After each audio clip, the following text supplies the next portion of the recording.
Hello, world. Welcome to our second episode of JCP and me. Andre. And I'm me, the mom.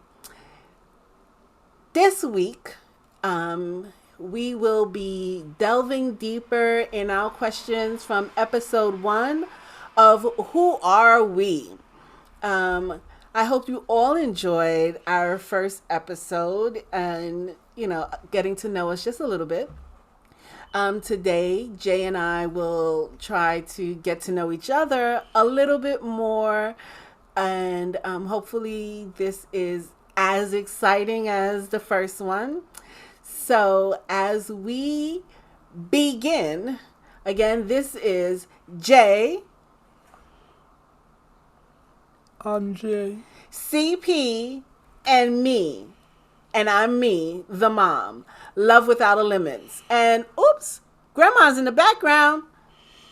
Grandma is the audience. Oh, yeah. We got our first audience member. So I hope you all enjoy the show. And we got our fabulous interviewee, person asking us the questions. Hit it. Question person. Jay, what makes life simple for you?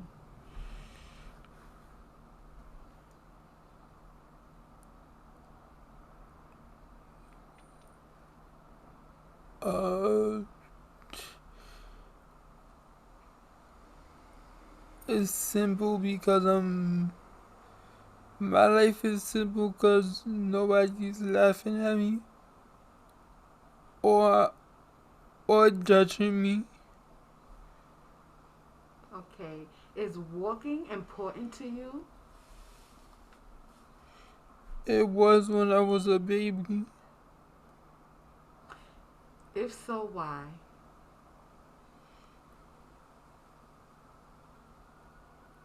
because I wanted to walk like a normal baby and a normal person. Okay, define what is a disability to you. A disability is something treatable, but it lands you in a wheelchair. You said the positive of having cerebral palsy is that people don't laugh at you. So, do you feel that people generally laugh at other people without disabilities? Yes.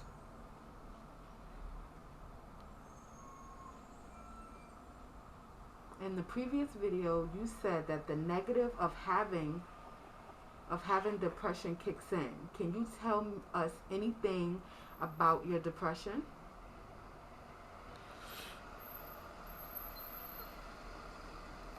I could have it for as long as 3 days.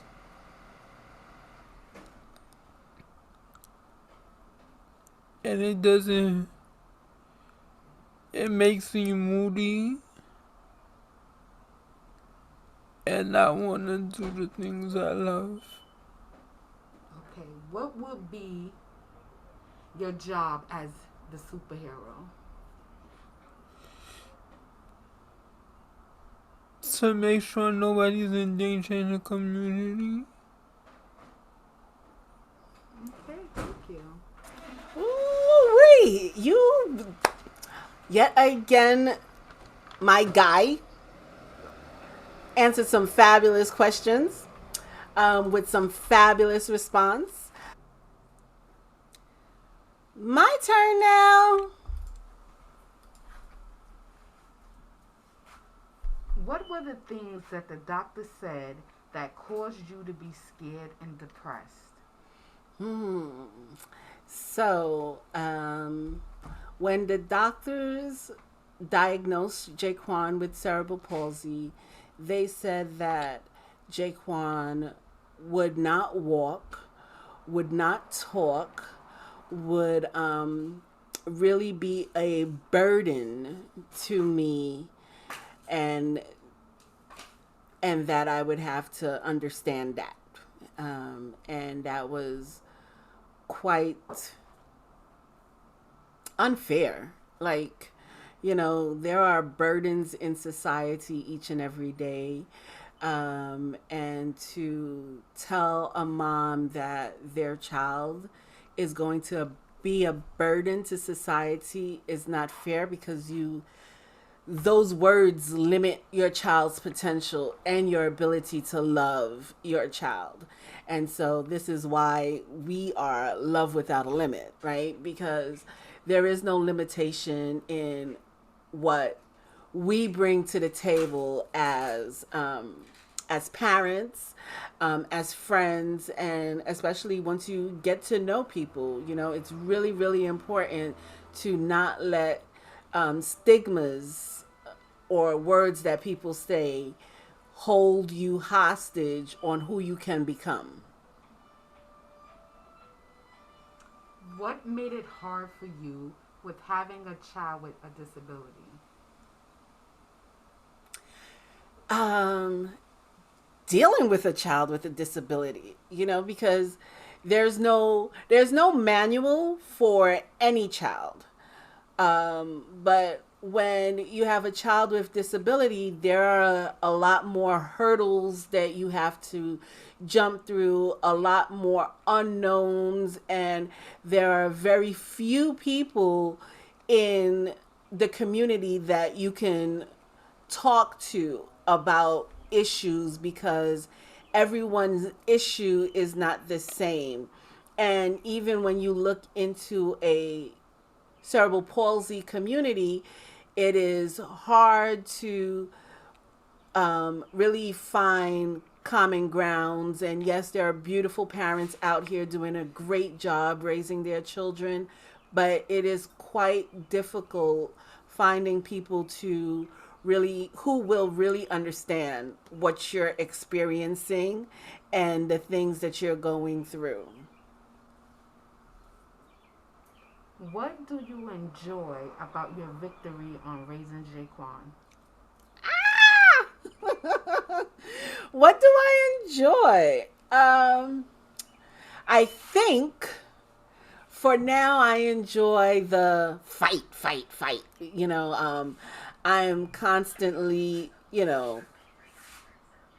speaking with people who are giving us problems, who are limiting our ability to do things. So, yeah, like even today, he's supposed to see a particular doctor, and you have to be like, why is it so difficult to get a doctor's appointment? Like, what's the problem? And so I think that's the victory. Like, whenever I could jump that hurdle and get things accomplished for Jaquan, I'm a happy camper. Yeah. And like I said, I'm always gonna be prompting Jaquan to lift your head up, my big homie. Keep your head up. Yeah. So jumping hurdles. What abuse did you experience? Wowzers. Yeah, so I did talk about being abused. So I was touched as a child by adults in my family who, instead of protecting me, they abused me. They stole something from me, and that wasn't fair. They should have never touched me as a little girl, and no little girl or little boy should ever be touched by grown-ups. If you're out there, if you're a grown-up and you suffered someone touching you, or going even further, I know it's been hard to deal with, because it just ruins your ability to understand what is real, what is not real, and how to feel safe around people. Because those type of behaviors happens with within many different environments, and you don't really realize it until you delve deep into who you are and how you became who you became. So yeah, one, I was sexually touched by grown men in my family. And secondly, my dad used to beat me a lot. And I don't say that he beat me a lot because I was bad, but some things that I've tend to understand now as an adult is that those adults that were touching me manipulated the situation, right? So if they couldn't get what they wanted or take advantage of me the way they wanted, I would get in trouble. And they know that my father would lay down the wrath on me, and I could never explain to him what had happened because he wouldn't believe me. And they would have the upper hand, and then they use that as leverage. Like, yeah, you want to act bad again? I'm going to get your daddy to beat you. And what you going to do? So, yeah, that was my traumatic experiences. What are the things that made your childhood fun? One of the things that I loved to do as a child was to like play teacher. I My dad used to work for a school in Westchester, and they would have like catalogs of books of what a school room would look like, and he would bring those home and a whole bunch of other stuff because my dad liked to collect random things. So I would take those books and I would literally create classrooms and stuff like that. So I truly enjoy that imagination part of my childhood. And yeah, that and reading, like those were my two best friends. I had nothing to worry about when I had a book and I had a canvas to imagine what my future would be like.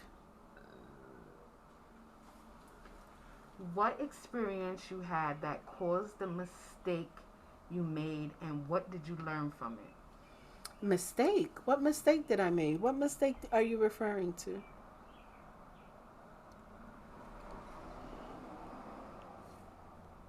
Come on, lift up your head. I remember when episode 1, Mm-hmm. you said there was a mistake you made as a little kid.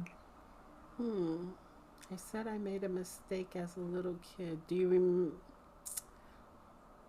I'm so sorry. I don't know. I don't remember what mistake you're referring to. So, how about this?